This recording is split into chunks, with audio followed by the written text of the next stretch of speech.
నమస్తే. నవంబర్ మాసంలోని ద్వాదశ రాశుల యొక్క ఫలితాలు ఏ విధంగా ఉన్నాయో తెలియజేయడానికి ఈ రోజు మనతో పాటు ఉన్నారు ప్రముఖ ఆస్ట్రాలజర్ శివసుధీర్ శర్మ గారు. మరి గురువు గారిని అడిగి నవంబర్ మాసంలోని ద్వాదశ రాశుల యొక్క ఫలితాలు ఏ విధంగా ఉన్నాయి, వారికి ఎటువంటి ఫలితాలు రాబోతున్నాయో అడిగి తెలుసుకుందాం. నమస్కారం గురువు గారు. శ్రీమాత్రే నమః. శ్రీ గురుభ్యో నమః. గురువుగారు, మొదటగా మేషరాశి వారికి మనం చూసుకున్నట్లయితే నవంబర్ మాసంలోని వీరికి ఎలా ఉండబోతుంది అంటే ఈ మాసం మొత్తంలోని వీరికి వచ్చే ఫలితాల గురించి అయితే చెప్పండి. తప్పనిసరిగా నాన్న, నవంబర్లో మేషరాశి వారికి ఇక్కడ అసలు మనం నెలవారీ అనేటువంటి రాశి ఫలాలు చూసుకుంటేనన్నా తెలుగు నెలల ప్రకారమే ఉంటుంది. కానీ భక్తులకి వ్యూవర్స్ అందరికి కూడా అర్థమయ్యేలా ఉండాలి అనేటువంటి ఒక ఉద్దేశంతో ఫస్ట్ తారీఖు నుంచి నెల చివరి వరకు చెప్పడం అనేది మనం జరుగుతుంది. ఇది అంటే ఒక విధానం, ఇది ఒక విధానమే. అలాగే మనం చెప్పబోయేటువంటి రాశి ఫలాలు కూడాను గోచార ఫలాలు అంటారు వీటిని. అవును. గోచారం అంటే ఏంటి? ప్రతి ఒక్కరికి ఈ రాశిలో ఉన్నటువంటి అందరికీ ఇలానే ఉండాలి అనేటువంటి ఒక గ్యారంటీ అయితే ఏమి ఉండదు. కొంతమందికి కొన్ని జరగవచ్చు, కొంతమందికి కొన్ని జరగకపోవచ్చు కూడా.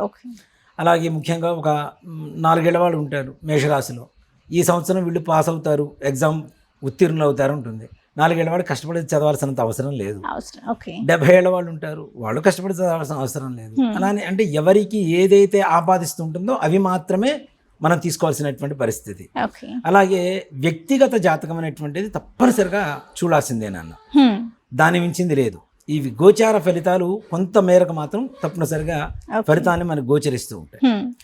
మొట్టమొదటిగా మేషరాశిని చూసుకుంటే నవంబర్ నెలలో ప్రథమార్థం అంటే మొదటి 15 రోజులు బాగుంటుంది. వాళ్ళు అనుకున్న పనులు డబ్బుకు లోటు లేకుండా ఉండడం, సకాలంలో కార్యదక్షత అన్నీ కూడా మంచిగా జరుగుతుంటాయి. కానీ ద్వితీయార్థం చూసారా, అంటే 15వ తారీఖు నుంచి 30వ తారీఖు లోపల ఈ 15 రోజుల్లో మాత్రం వీరికి విశేషమైనటువంటి అంటే అనుకోని ఒక కష్టకాలంగా చెప్పుకోవచ్చు. ప్రతి చోట ప్రతికూలత, ఎక్కడ అనుకున్న పనులు ముందుకు వెళ్ళవు. అలాగే ఒకే పనిని 100 సార్లు ప్రయత్నం చేసి చేసి చేసి చివరికి దాని మీద విరక్తి పుట్టేసి వదిలేయాల్సినటువంటి పరిస్థితులు కూడా కనబడుతూ ఉన్నాయి. అలాగే అనవసరమైనటువంటి డబ్బులు ఖర్చులు, వృధా ప్రయాస, అది పని అవుతుందా లేదా అనేటువంటి ఒక ఆలోచన కూడా లేకుండానే ఒక మానసికమైనటువంటి ఆతృత అంటాం, టెంప్టింగ్, మెంటల్గా టెంప్ట్ అయిపోతుంటారు, తొందరగా ఖర్చు పెట్టేస్తుంటారు, అది పనులు అవ్వవు, దాని ద్వారా టైం వేస్ట్ అవుతుంది, ధనం వేస్ట్ అవుతుంది. అలాగే ఇంట్లో ఉండేటువంటి అనారోగ్య పరిస్థితులు, పెద్దల అనారోగ్య పరిస్థితులు కూడా భయానకంగా తయారయ్యేటువంటి పరిస్థితులు కనబడుతున్నాయి. అట్లాగే సంఘంలో గౌరవరీత్యా కూడాను కొంత భంగం వాటిల్లేటువంటి పరిస్థితి అయితే కనబడుతుంది. అలాగే వివాహ ప్రయత్నాలు కూడా ఈ సమయంలో అంత అనుకూలంగా ఉండవు ప్రస్తుతానికి. ఈ నవంబర్ నెలలో వాటిని తదుపరి నెలకి వాయిదా వేసుకోవడం అనేటువంటిది సూచించదగినటువంటి విషయం కూడా. అలాగే సినీ పరిశ్రమ వారి సంగతి చూసుకున్న వారికి కూడా అవకాశాలు వచ్చినట్లుగా ఉంటాయి మొదటి 15 రోజుల్లో. చివరికి పనిలో దిగేటువంటి సమయానికి అనుకున్నటువంటి అవకాశాలు కూడా చేజారిపోవటం, తద్వారా మానసికమైనటువంటి వేదన పొందటం. ఇక నిరుద్యోగుల సంగతి అంటారా, వాళ్ళకి ఏదో ఉద్యోగం వస్తుంది, అంతేకాని వాళ్ళ మానసికమైనటువంటి సంతృప్తికరమైనటువంటి యోగ్యదాయకంగా ఉండేటువంటి ఉద్యోగం వచ్చేటువంటి పరిస్థితులు అయితే కనబట్టలేదు. అలాగే ట్రాన్స్ఫర్స్ కావచ్చు, ప్రమోషన్స్ కావచ్చు, ఈ నెలలో ఆశించకుండా ఉండడం మంచిది. ఇప్పుడు ఆశించిన తర్వాత రాకపోతే చాలా బాధపడాలి. ఇక్కడ ఆశించకుండా ఉండడం అనేటువంటిది విశేషించినటువంటి విషయం. విదేశీ ప్రయాణాల విషయానికి వస్తే విదేశీ ప్రయాణాలు కూడా అంత అనుకూలంగా ఉండేటువంటి పరిస్థితులు ఏం కనపట్టలేదు, ప్రతికూలంగానే ఉంటాయి. 1-2 సార్లు ప్రయత్నించడం, విసుగు పుట్టడం, వీసా రాకపోవడం, అక్కడ దాకా వెళ్ళి వెని తిరిగి రావటం, ఇలాంటివి కూడా జరిగేటువంటి ప్రమాదాలు ఉన్నాయి.